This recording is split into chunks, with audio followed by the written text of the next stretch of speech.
PK Nawaz കേൾക്കാൻ വേണ്ടി പറയുകയാണ്, നീ ഒന്നാം നമ്പർ വർഗീയവാദി. അതിൽ ഞങ്ങൾക്ക് അഭിപ്രായ വ്യത്യാസമില്ല.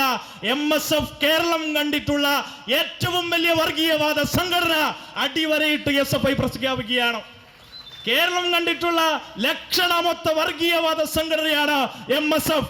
നിങ്ങളുടെ പേര് മുസ്ലിം സ്റ്റുഡൻസ് ഫെഡറേഷൻ. സ്വത്വബോധമൊന്നുമല്ല നിങ്ങൾ കൈകാര്യം ചെയ്യുന്നത്.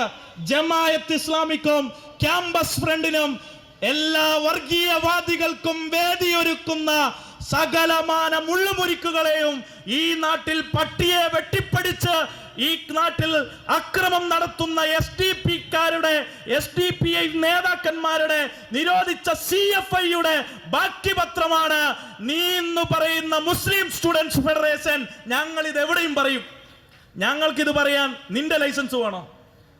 എന്നെ പഠിപ്പിക്കാൻ നീ ആര്? എന്റെ പ്രസ്താവനയോട് EMSനോട് ചോദിക്കണം എന്നാ പറഞ്ഞത്. EMSനെ നിങ്ങൾ എന്താ വിളിച്ചത്? അക്കാവിക്ക നമ്പൂതിരി എന്ന് വിളിച്ച നിങ്ങളാണോ EMSനോട് എന്നോട് ചോദിക്കാൻ പറയുന്നത്? ഞങ്ങളുടെ EMS, ഞങ്ങളുടെ കൃഷ്ണപിള്ള, ഞങ്ങളുടെ നേതാക്കന്മാർ, ഞങ്ങളുടെ സംഘടന, ഞങ്ങളുടെ രാഷ്ട്രീയം ഞങ്ങൾക്കറിയാം. നെല്ലെന്ത് പതിരെന്ത് ഞങ്ങൾ ആർത്തിരമ്പി ആവർത്തിച്ചു പറയുന്നു. ഇന്ന് കേരളം കണ്ടിട്ടുള്ള ഏറ്റവും വലിയ പതിരായ തെറ്റായ രാഷ്ട്രീയമാണ് മുസ്ലിം സ്റ്റുഡൻസ് ഫെഡറേഷൻ കൈകാര്യം ചെയ്യുന്നത്. ക്യാമ്പസിൽ ഒന്നും അറിയാത്ത കുട്ടികളോട് വർഗീയത പറയുക, ഒന്നും അറിയാത്ത പിഞ്ചു കുട്ടികളോട് വർഗീയത പറയുന്നവൻ എന്റെ പേരല്ലേ MSF? കാലിക്കറ്റ് സർവകലാശാലയിൽ നിങ്ങൾ വലിയ വെല്ലുവിളി നടത്തുന്നത് കണ്ടു. എന്താ വെല്ലുവിളി?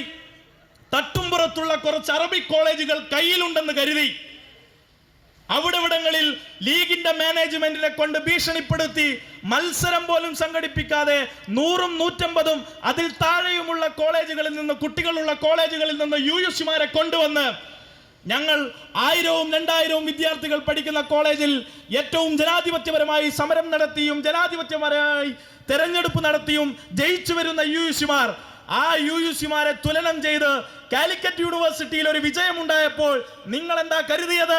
കേരളത്തിലെ SFI അങ്ങ് മുക്കിത്താഴ്ത്താമെന്നോ? അങ്ങനെ മുക്കിത്താഴ്ത്താനുള്ള ഒരാംബിയറും ഒരു തടിയും PK നവാസിനില്ലെന്ന് അടിവരയിട്ട് ഓർമ്മിപ്പിക്കുകയാണ്. അതിന് മാത്രമൊന്നും നീ വളർന്നിട്ടില്ല PK നവാസെ. എവിടെ തൊട്ട് തുടങ്ങും? കാസർഗോഡ് നിന്ന് തുടങ്ങിക്കോ. കാസർഗോഡ്, വയനാട്, കണ്ണൂരിൽ ചില പ്രദേശങ്ങൾ, മലപ്പുറത്ത് പോട്ടെ, ഇനി അങ്ങോട്ടും ഇങ്ങോട്ടും വേണ്ട. അവിടെവിടങ്ങളിൽ കുറച്ച് തൃശ്ശൂരും പാലക്കാടും കഴിഞ്ഞ് കുറച്ചെടുത്തോ. കഴിച്ച് കേരളത്തിലെ 14 ജില്ലകളിലെ 90% വരുന്ന സ്കൂളുകളിൽ SFI ഉണ്ട്.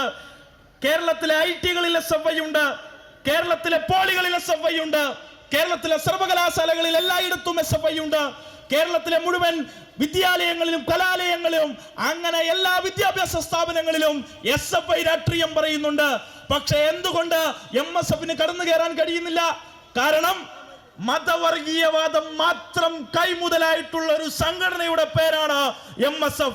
ആ MSF SFIക്ക് ക്ലാസ് എടുക്കുകയോ? അതിന് മാത്രം നിങ്ങൾ വളർന്നോ? ആ ക്ലാസ് എടുക്കാൻ വരുമ്പോൾ നിങ്ങളോട് ചില ചോദ്യങ്ങൾ അങ്ങോട്ട് ചോദിക്കാനുണ്ട്. മതനിരപേക്ഷ കാഴ്ചപ്പാട് ഉള്ള വിദ്യാർത്ഥികളിൽ, പ്രത്യേകിച്ച് നിങ്ങൾക്ക് മതവർഗീയവാദം വിളമ്പാൻ കഴിയാത്ത നിങ്ങളുടെ മാനേജ്മെന്റ് അല്ലാത്ത കോളേജുകളിൽ നിങ്ങൾ UDSF ആകുന്നത് എന്തുകൊണ്ടാണ്? അവിടെ നിങ്ങൾക്ക് KSUവിനെ ആവശ്യമുണ്ട്. ഇന്ന് KSUവിനെ പൂർണ്ണമായും MSF വിഴുങ്ങിയിരിക്കുന്നു. ആ MSFനെ ഇന്ന് SDPIയും CFIയും പൂർണ്ണമായും വിഴുങ്ങിയിരിക്കുന്നു. അതിന്റെ ഭാഗമായാണ് PK നവാസിനെ പോലുള്ള നേതൃത്വം, വർഗീയവാദികൾ ഇന്ന് അതിന്റെ നേതൃസ്ഥാനത്തേക്ക് കടന്നു വന്നിട്ടുള്ളത്. SFI പ്രവർത്തകരെ, വിശേഷ അതിന്റെ നേതൃത്വത്തിൽ പ്രവർത്തിക്കുന്നവരെ വിളിച്ചിട്ടുള്ള പേരാണ് അഗ്രഹാര ബ്രാഹ്മണൻ. PK നവാസിന്റെ ഉള്ളിലെ വർഗീയത എത്രത്തോളമാണെന്ന് മനസ്സിലാക്കാൻ ഇത് മാത്രം മതി. ഈ നാട്ടിലെ അഗ്രഹാര ബ്രാഹ്മണന്മാരൊക്കെ വർഗീയവാദികളാണോ? അഗ്രഹാരത്തിൽ ബ്രാഹ്മണ്യം പുലർത്തുന്നവരെല്ലാം വർഗീയവാദികളാണോ PK നവാസെ? വർഗീയ നിലപാടെടുക്കുന്നവന് ജാതി മതം അല്ല പ്രശ്നം. വർഗീയ നിലപാടെടുക്കുന്നവന്റെ പ്രശ്നം അധികാരം മാത്രമാണ്. മതത്തെ ഉപയോഗിച്ച് രാഷ്ട്രീയ അധികാരം കീഴടക്കുക എന്നുള്ളതാണ് വർഗീയത.